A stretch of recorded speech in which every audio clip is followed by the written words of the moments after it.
There's a moment that changes everything. You notice she doesn't text first anymore. The energy feels different. You assume she lost interest and you start pulling back too. But what if the opposite is true?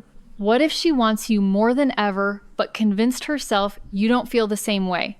When a woman believes her feelings aren't mutual, something fascinating happens. She doesn't necessarily walk away. Instead, she builds walls while leaving secret passages. She creates distance, but never fully closes the door. Understanding this pattern might completely change how you see her behavior. Let's talk about what actually happens when she's attracted to you, but terrified of being the only one who feels that way. She becomes incredibly responsive, but never makes the first move. Remember when she used to send you random messages? Maybe she'd ask what you're up to tonight or share something funny that reminded her of you. Those little moments where she clearly thought of you first, then suddenly it stopped. You might think that's the end of the story. It's not. Try reaching out yourself. Watch what happens. That woman who stopped initiating, she responds almost immediately. The conversation flows naturally. She's engaged, curious, asking questions. The warmth you remember is completely intact. The only thing missing is her willingness to start it. This isn't about playing games. When a woman genuinely loses interest, the whole thing feels hollow. Short replies, long delays. The conversation dies no matter who starts it. But when she still wants you while fearing rejection, only one specific thing changes. She stops being the vulnerable one. She stops putting herself in the position where you could ignore her message or give her a cold response. The attraction is still burning. She just stopped being willing to light the match. Then there's the way she beats you to the rejection. You're talking about plans or places, and suddenly she inserts herself into the picture before immediately removing herself. You mention this new place downtown, and she says something like, "Oh, that's definitely a romantic spot. Not that we'd go together or anything."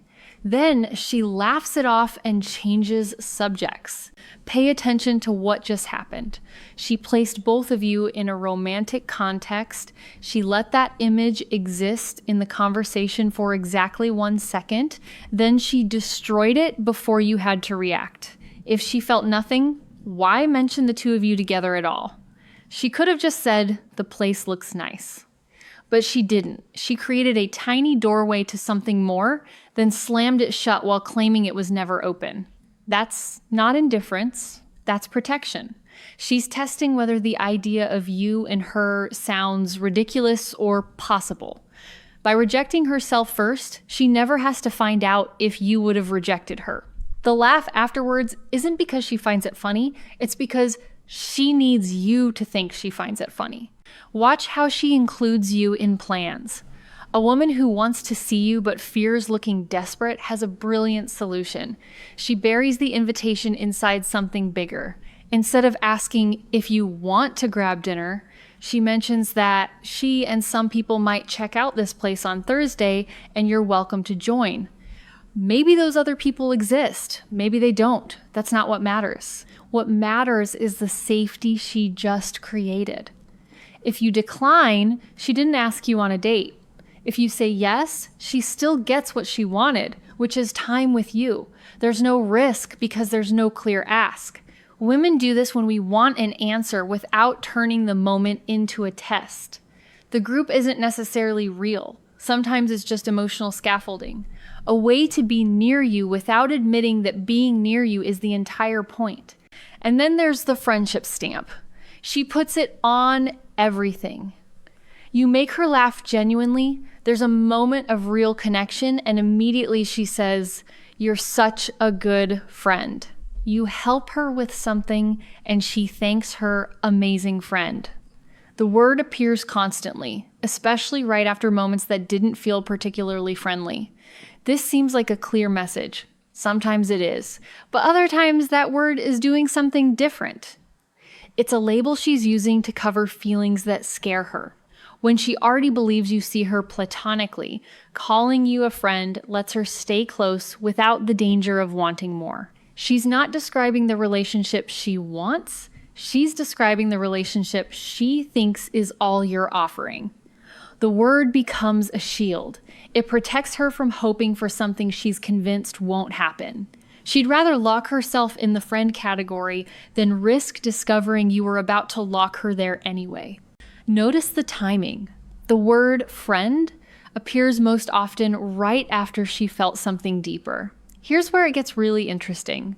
Even while protecting herself, she contradicts her own defenses.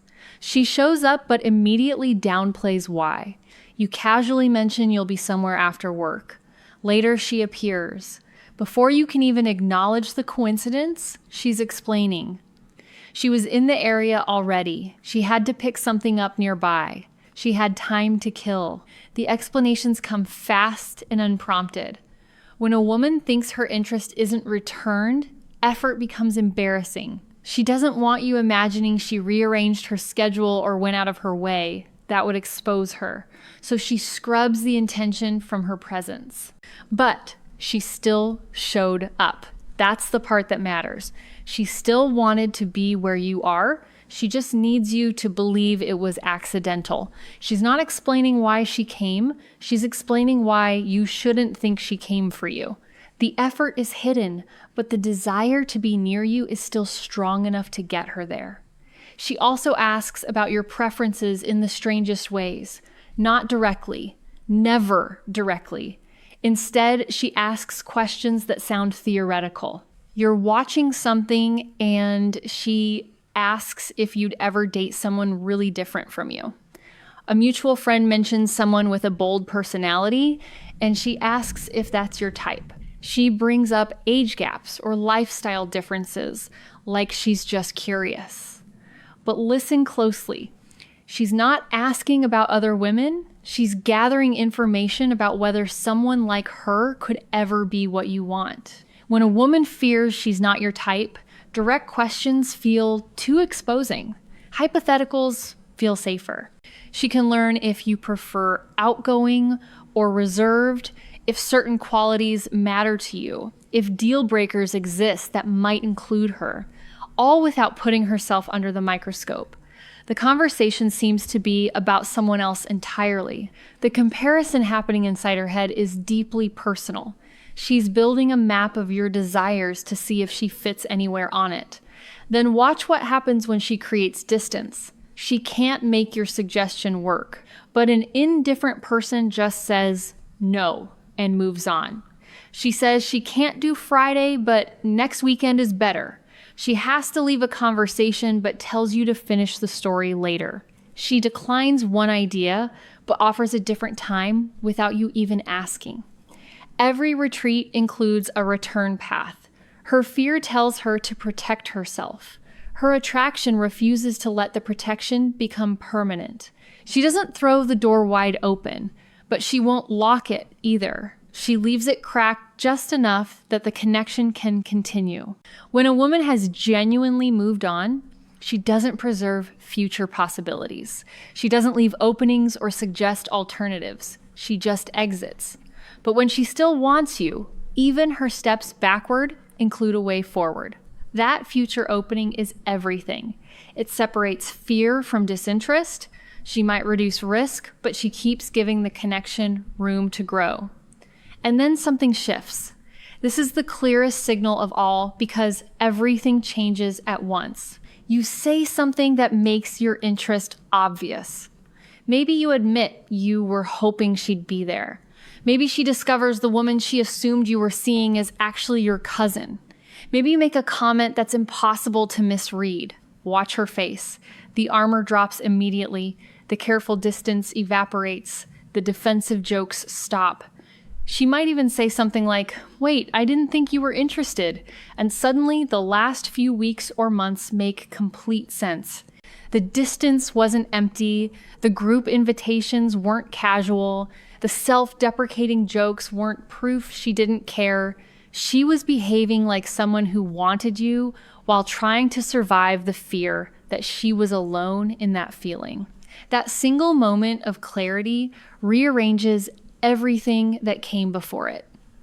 The pattern that seemed like mixed signals or fading interest was actually protection. She was attracted to you the entire time. She just stopped believing it was safe to show it. This is why her behavior feels so confusing. Attraction and self-protection can run in opposite directions simultaneously. She moves closer, then justifies it. She creates possibilities, then renames them. She steps back, but refuses to disappear completely. If you're seeing several of these patterns together, the contradiction itself might be your answer. She didn't stop wanting you. She started believing wanting you was something she had to hide. The feelings didn't fade. They went underground. Not because she changed her mind about you, but because she changed her mind about whether you could ever want her back. Think about someone in your life right now. Maybe you assumed her pulling back meant she lost interest. Maybe you interpreted her jokes as rejection. Maybe you took her group invitations at face value and never saw the real question hiding inside them. What if you were wrong? What if every step backward was just fear, dressed up as disinterest? What if she's been waiting for a sign that it's safe to stop protecting herself?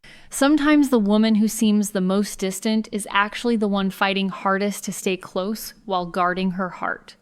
The walls aren't there because she doesn't care. They're there because she cares too much to risk being hurt. And sometimes all it takes is one clear moment, one honest signal, one crack in your own armor for hers to come down completely. She might still want you. She just needs to know she's not the only one.